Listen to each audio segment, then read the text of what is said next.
Visão da senhora, como é que foi construída essa proposta e ela é satisfatória? Qual é a visão da senhora em torno dessa proposta que está sendo feita hoje pelo Ministério Público Federal, aos produtores e também aos indígenas? Olha, é sempre bom pensar que esse processo assim, não tem resposta simples para um problema que é complexo. Esse é um problema complexo que se inicia no século passado e que a gente não tem uma resposta simples para o momento presente, né?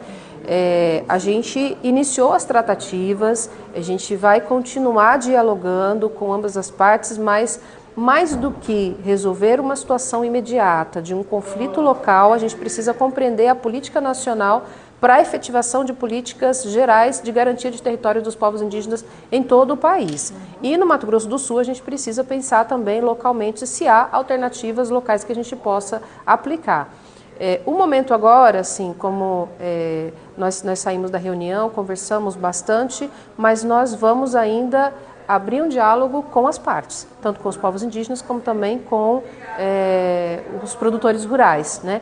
Então, a gente ainda é cedo para a gente dizer, olha, temos uma alternativa, a proposta é satisfatória, a gente vai conseguir resolver a situação. O que nós estamos fazendo é tentando mediar os conflitos e ver o que a gente consegue produzir de possibilidades a partir desse início de tratativa. Mas há muitas dores, muitos sofrimentos, de processos históricos, de muitos desejos, sonhos reprimidos, então não é tão simples a gente dizer, olha, a gente consegue chegar numa solução imediatamente. A situação continua ainda um pouco delicada, um pouco preocupante, a gente ainda tem a preocupação do que está acontecendo nesse momento. E isso tudo nos preocupa porque o Estado brasileiro tem uma participação importante na construção desses conflitos, né? O Estado brasileiro foi quem invadiu os territórios indígenas. A gente tem um Estado que foi conivente com essas, em algum momento invadiu, em outros momentos foi conivente com as invasões. Então, nesse momento, a gente precisa que o Estado também dê respostas positivas para ambas as partes. Os povos indígenas se sentem bastante injustiçados porque perderam seus territórios, porque vivem numa situação de marginalidade e que querem recuperar os seus territórios e a todo momento são atacados, né? Então a gente precisa compreender que há um sofrimento muito grande de uma parte que foi a parte mais prejudicada nesse processo histórico.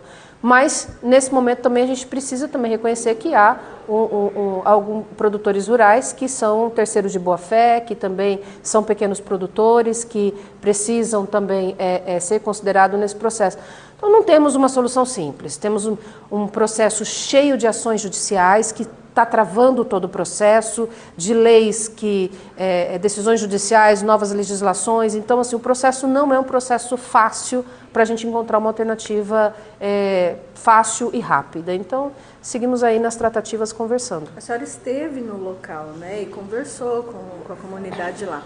O que a senhora viu nesses dias que a senhora esteve lá e quais são os próximos passos, né? A senhora tenho certeza que vai levar esse assunto também para a Assembleia Legislativa.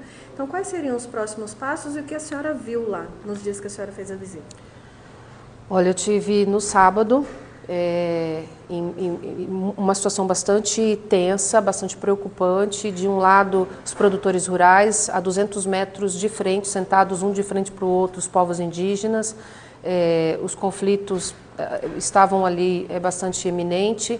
O que nós fizemos lá foi ouvir ambas as partes, conversamos com ambas as partes e conseguimos, naquele momento, congelar as atuações para que a gente conseguisse chegar até o dia de hoje e pensar, né, algumas alternativas.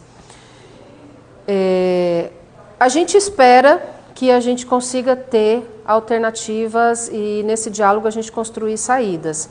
Mas confesso que eu ainda estou bastante preocupada com o desenrolar dessa situação, do que possa acontecer nos próximos dias ainda.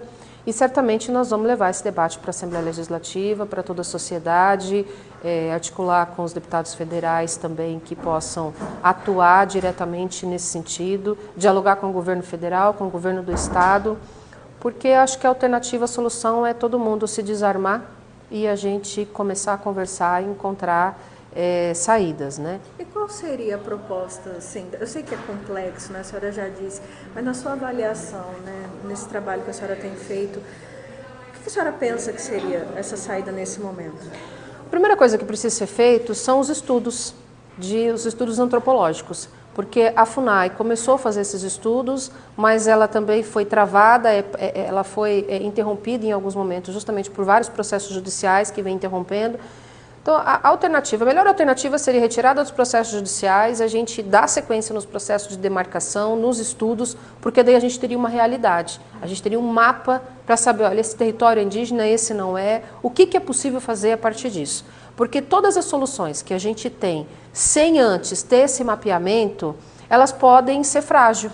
Porque a gente pode remover uma comunidade, um produtor rural de uma área para outra e essa outra área também não ser uma área possível para isso, né? Então, na minha avaliação, teria que fazer isso. Nós teríamos que se desarmar de todas essas ações judiciais, a gente teria que permitir que o Estado brasileiro fizesse, de uma vez por todas, todo o processo demarcatório, a gente demarca as áreas indígenas e depois a gente começa a encontrar outras alternativas para poder encontrar saídas. Mas enquanto a gente estiver nessa guerra judicial, que é o que acontece hoje, a gente não consegue dar esse próximo passo. Tem uma preocupação muito grande também, que é a gente, dos próprios indígenas, que a gente diz o seguinte, não se negocia direitos, né? Então, os povos indígenas têm direito aos seus territórios, isso é constitucional. E os povos indígenas não estão dispostos a negociar esses direitos, né? Então, por isso, tomaram essa decisão, essa posição, inclusive em reuniões na Tiguaçu, a última Tiguaçu, essa foi uma decisão, uma linha muito dura de atuação e de decisão, né, de que direito não se negocia. E essas decisões, elas são tomadas depois de muito sofrimento, de muita dor e de uma decisão, olha, nós não vamos mais, né, sofrer. Essa é uma decisão dos povos indígenas, né?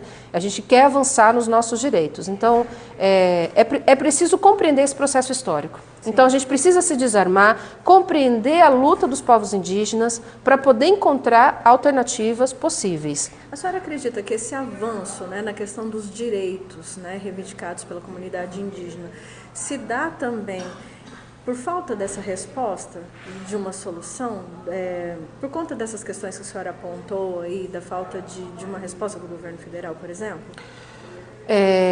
Eu não vou nem colocar só como governo, porque nós temos que compreender o Estado, né? O governo o governo às vezes se sente amarrado nesse processo, porque o governo não pode tomar decisões se o Estado brasileiro não se propõe a tomar decisões. Como, por exemplo, cheio de ações judiciais como tal, o governo também fica numa situação amarrada.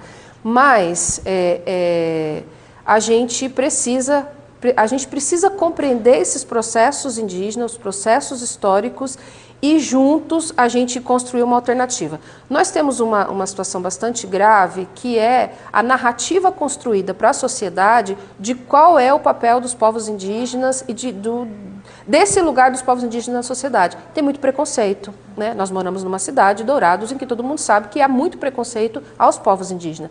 Esse preconceito foi construído por meio de uma narrativa de desvalorização de um outro povo, de uma outra cultura. Então, nós construímos processos de desvalorização e de destruição dos direitos dos povos indígenas dentro desse contexto. Então, é preciso a gente, e quando eu falo se desarmar, é se desarmar dos nossos preconceitos. E para a gente se desarmar dos preconceitos, a gente precisa conhecer o outro. Conhecer o outro, valorizar o que tem de importante na cultura indígena, compreender que é um direito dos povos indígenas, sua cultura, seu modo de viver, seu modo de produção, seu modo de religião, porque tudo isso hoje incomoda na sociedade. Então, a retirada dos direitos dos povos indígenas não é só do território, é de todo um modo de viver dos povos indígenas. Então, a gente precisa olhar para isso com cuidado, garantir os direitos dos povos indígenas, mas garantir os povos indígenas não é só o governo, é o Estado. O Estado e, incluso nisso, a sociedade de um modo geral.